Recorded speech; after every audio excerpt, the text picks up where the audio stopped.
Baik, rekan-rekan yang saya hormati, saya mungkin perlu stressing lagi ya soal revisi Undang-Undang TNI, ya Undang-Undang Nomor 34 Tahun 2004. Jadi hanya ada 3 pasal, ya 3 pasal. Pasal yang pertama itu adalah pasal 7. Pasal 7 itu ada 2. Yang pertama, operasi militer perang itu tetap tidak berubah. Yang kedua, operasi militer selain perang yang tadinya 14 ya, itu dirubah menjadi 17. Artinya bertambah 3 ya, 3 itu apa? Nomor 15 itu adalah bantuan serangan cyber. Nomor 16 memberikan perlindungan dan penyelamatan terhadap WNI di luar negeri.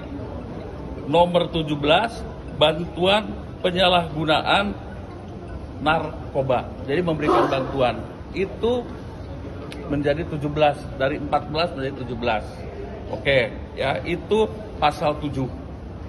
Dan berikutnya itu adalah pasal 47.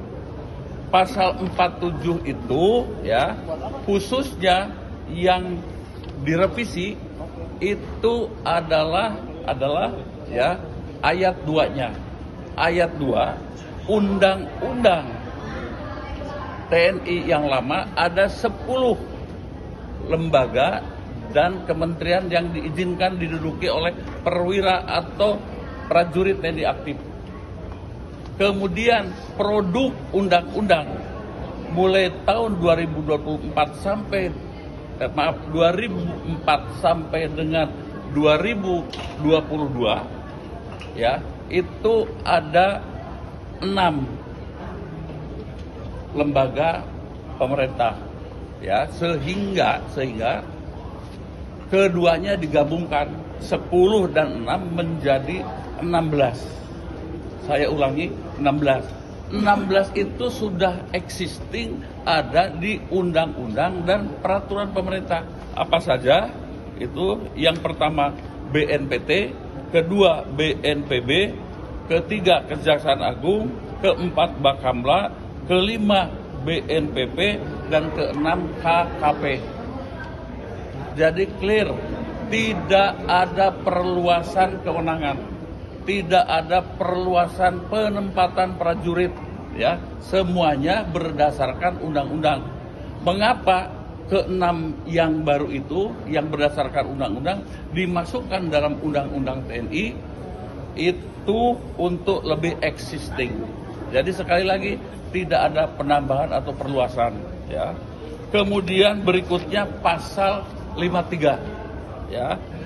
Undang-undang yang lama untuk Tamtana Bintara itu 55, untuk perwira 58.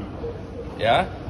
Direvisi untuk Tamtama dan Bintara maksimum berumur 55 tahun, untuk perwira pertama artinya letnan 2 sampai kolonel 58 tahun maksimum.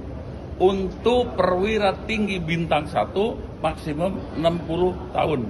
Untuk perwira tinggi bintang 2 maksimum 61 tahun. Untuk perwira tinggi bintang 3 maksimum 62 tahun. Sementara untuk pati bintang 4 maksimum 63 tahun. Jadi hanya 3 itu, ya. Itu yang harus kita ketahui. Saya kira itu kira-kira. Ya. Biasanya berarti nggak ada perubahan frasa lain dibandingkan 3 pasal itu di dalam Undang-Undang 34? Tidak ada. Hanya 3 pasal. Hanya 3 pasal itu saja. Yang lain-lainnya istilah-istilah saja. Apa itu pertahanan, apa itu dan sebagainya lebih dimodifikasi untuk menyesuaikan dengan perkembangan. Begitu. Ya. Ini usia pensiun ini kan yang 54 sempat ada usulan di awal itu kan yang presiden. Kalau yang hasil di kemarin itu akhirnya menjadi 63 dan 2 kali itu. Gimana Pak? Ya begini ya. Yang pertama, kalau dia berpangkat bintang 4 di umur misalnya di umur 63 itu sudah harus pensiun, ya. Tapi kalau negara membutuhkan, ya, misalnya saja saya ambil contoh, dia itu Panglima TNI.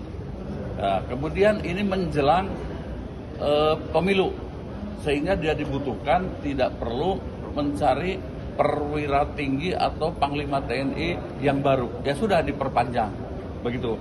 Dan diperpanjang hanya boleh 2 kali, ya, masing-masing 1 tahun. Jadi maksimum hanya 65 tahun selesai. Begitu. Itu udah ketok ya tanggal. Iya, begitu. Tapi kalau untuk menjawab keraguan publik tentang kemungkinan dui fungsi ABRI gimana? Begini, ya, kita berbicara dari dui fungsi, ya.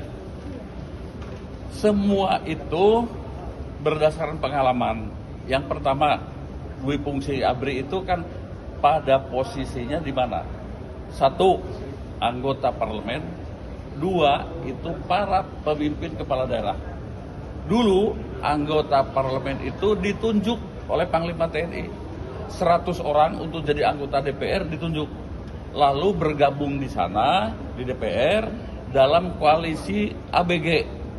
ABRI, Birokrat, dan Golkar. Sementara partai lain, 2 partai dari PDI dan P3, itu kan sangat minoritas. Ya pasti dalam pengambilan keputusan selalu kalah. Oke, ya. Kemudian berikutnya sekarang di pemerintahan daerah.